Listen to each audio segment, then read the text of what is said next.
இன்றைக்கி நமக்கு 1 kgல சாக்லேட் ஃப்ளேவரில் தான் கேக் ஆர்டராக வந்திருக்கு. அண்ட் இந்த கஸ்டமர் நம்ம பேக்கிங் ஸ்டார்ட் பண்ண டைம்லேருந்தே நமக்கு வந்து இவங்க ஃபேமிலியில் எந்த ஃபங்க்ஷன்ஸ் இருந்தாலுமே நம்மக்கிட்ட தான் கேக் ஆர்டர் கொடுப்பாங்க. இந்த கஸ்டமரோட பையனோட ஃபஸ்ட்டு பர்த்டேக்கு நம்ம கேக் பண்ண முடியல. பிகாஸ் அப்போ தான் நம்ம ஸ்டார்டிங் ஸ்டேஜ். ஸோ ஒரு 5 kg பண்ணுற அளவுக்கெல்லாம் அந்த டைம் நமக்கு தெரியாது. அப்படின்றதுனால அந்த டைம் நம்ம வந்து இவங்களுக்கு பாப்சிக்கிள், கப் கேக் இந்த மாதிரி தான் நம்ம பண்ணி கொடுத்தோம். இது இவங்களோட 3rd பர்த்டே கேக் தான்.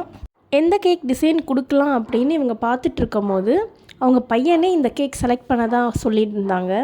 இந்த கேக் ஃபாண்டன்ட்டில் பண்ணலாமா இல்லை க்ரீமில் பண்ணலாமா, எந்த மாதிரி கலர் சூஸ் பண்ணலாம் அப்படின்னு நிறைய கான்வர்சேஷன் போயிட்டே இருந்துச்சு. அண்ட் ஃபைனலாக ரெட் கலர் தீமில் பண்ணலாம் அப்படின்னு சொல்லிட்டு தான் இந்த கேக்கை சூஸ் பண்ணியிருந்தாங்க. இந்த கஸ்டமர் எப்போவுமே ஒரு டிஃப்ரெண்ட்டான கேக்கை தான் நமக்கு கொடுப்பாங்க. அண்ட் நம்ம பண்ண தெரியல அப்படின்னு சொன்னாலுமே இதை என்னை வச்சு பண்ணி கற்றுக்கோங்க அப்படின்னு சொல்கிற கஸ்டமர்ஸ் தான் இவங்க எல்லாம். ஸோ இந்த கேக் வந்து நானும் இப்போ தான் ஃபஸ்ட் டைம் இந்த மாதிரி காரே கேக்காக பண்ணுறேன். அண்ட் இது எந்த அளவுக்கு வரும் அப்படின்னு தெரியாமல் தான் நான் சரி ஓகே பண்ணித்தரேன் அப்படின்னு சொல்லியிருந்தேன். கேக் பேட்டரும் பண்ண ஸ்டார்ட் பண்ணிட்டோம். அண்ட் எக்கும் சுகரும் நல்லா பீட் ஆகிற டைமில் நம்ம டின் ரெடி பண்ணி வச்சுக்கிட்டோம் அப்படின்னா நமக்கு அந்த டைம் மேனேஜ்மெண்ட் கொஞ்சம் ஈஸியாக இருக்கும். ஸோ லாஸ்ட் டைம் நம்ம ப்ரௌனி பண்ணும் போதே கோகோ பவுட்ரு காலி ஆகிடுச்சு. அண்ட் இந்த கேக் ஸ்டார்ட் பண்ணும் போது தான் எனக்கு அது தெரிஞ்சது நம்மக்கிட்ட கோகோ பவுட்ரு காலி ஆகிடுச்சு அப்படின்னு சொல்லிட்டு. ஸோ தட் நான் கேக் பேட்டர் நல்ல வேலை ஸ்டார்ட் பண்ணலை. ஸோ அதுக்கு முன்னாடியே நான் போய் வாங்கிட்டு வந்துட்டு அதுவுமே அந்த டின்னில் ப்ராப்பராக கொட்டி வச்சுட்டேன். பேக்கிங் ஸ்டார்ட் பண்ண டைம்லேருந்தே நம்ம யூஸ் பண்ணுறது பாரிஸ் பிராண்டோட கோகோ பவுட்ரு தான். கோகோ பவுடர் ரீஸ்டாக் பண்ணதுக்கப்புறம் நம்ம ப்ராப்பராக மெஷர் பண்ணி ட்ரை இன்க்ரீடியன்ட்ஸ் எல்லாமே லம்ப்ஸ் எல்லாம் எதுவும் இல்லாமல் நல்லா சளிச்சு எடுத்து வச்சாச்சு.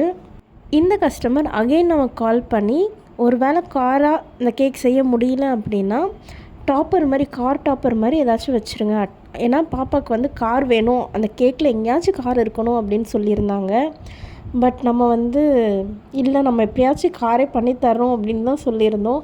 ஸோ நம்ம இந்த எல்லாத்தையுமே ரெடி பண்ணி எடுக்கிற டைமில் நமக்கு பேட்டருமே நல்லா ப்ரிப்பேர் ஆகிடுச்சு. ஸோ ப்ளேஸை ஃபுல்லாக நல்லா க்ளீன் பண்ணிட்டோம் அப்படின்னா நெக்ஸ்ட் பண்ண நமக்கு ஈஸியாக இருக்கும் அப்படின்றதுக்காக சைட் பை சைட் நான் எப்போவுமே ப்ளேஸ் க்ளீன் பண்ணிகிட்டே இருப்பேன். பேக்கிங்கில் 2 விஷயம் ரொம்ப சாட்டிஸ்ஃபைங்காக இருக்கும். ஒன்று, இந்த எக் அண்ட் சுகர் நல்லா பீட் ஆனதுக்கப்புறம் நல்லா சில்கி ஸ்மூத்தாக ரொம்பவே சூப்பராக இருக்கும். அது பார்க்கும் போதே க்ரீம் பீட் பண்ணும்போது அந்த க்ரீமோட அந்த ஸ்மூத்னஸ் வந்து ரொம்ப பார்க்கவே சூப்பராக இருக்கும். அண்ட் பேட்டருமே நல்லா ஸ்மூத்தாக ரெடியாகி வந்துருச்சு. இது எக் அண்ட் சுகர் நல்லா பீட் ஆனதுக்கப்புறம் இப்போ நம்ம ட்ரை இன்க்ரீடியன்ட்ஸ் மிக்ஸ் பண்ணிவிட்டு நம்ம ஓவனில் பேக் பண்ண வச்சிடலாம். பீட் பண்ணி வச்சுருக்கிற எக் அண்ட் சுகர் கூட நம்ம ஆல்ரெடி மிக்ஸ் பண்ணி வச்சுருக்கிற கோகோ பவுட்ரு, மைதா இதெல்லாம் ஆட் பண்ணும்போது ஒரு 3 to 4 பேட்ச் கிட்ட தான் நான் பொறுமையாக கொஞ்சம் கொஞ்சமாக ஆட் பண்ணி தான் நான் வந்து மிக்ஸ் பண்ணுவேன். ஸோ தட் நம்ம பீட் பண்ணி வச்சுருக்கிற அந்த ஃபார்ம்னஸ் கம்மியாகாமல் இருக்கிறதுக்காக தான் இவ்வளோ ஸ்லோவாகவே நான் பண்ணுவேன்.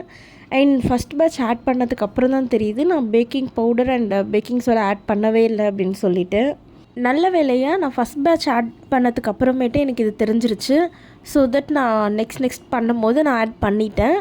அண்ட் ஒருவேளை நான் இதை ஆட் பண்ணாமல் விட்டுருந்தேன் கண்டிப்பாக கேக் ஃப்ளாப் ஆகிருக்கும். அகெயின் நான் திரும்பி ஃபஸ்ட்லேருந்து பேட்டர் ரெடி பண்ணி எல்லாமே பண்ணுற மாதிரி இருந்திருக்கும்.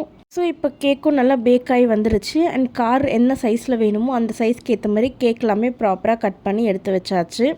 நான் கேக் ஸ்லைஸ் பண்ண எப்போவுமே லெவலர் தான் யூஸ் பண்ணுவேன். ஸோ தட் எனக்கு கேக் கொஞ்சம் ப்ராப்பராக ஈக்குவல் சைஸில் கிடைக்கும் அப்படின்றதுக்காக ஸ்டார்டிங்லேருந்தே நான் இதுவே யூஸ் பண்ணதுனால எனக்கு இது கொஞ்சம் ஈஸியாக இருக்கும் கேக் கட் பண்ணுறதுக்கு.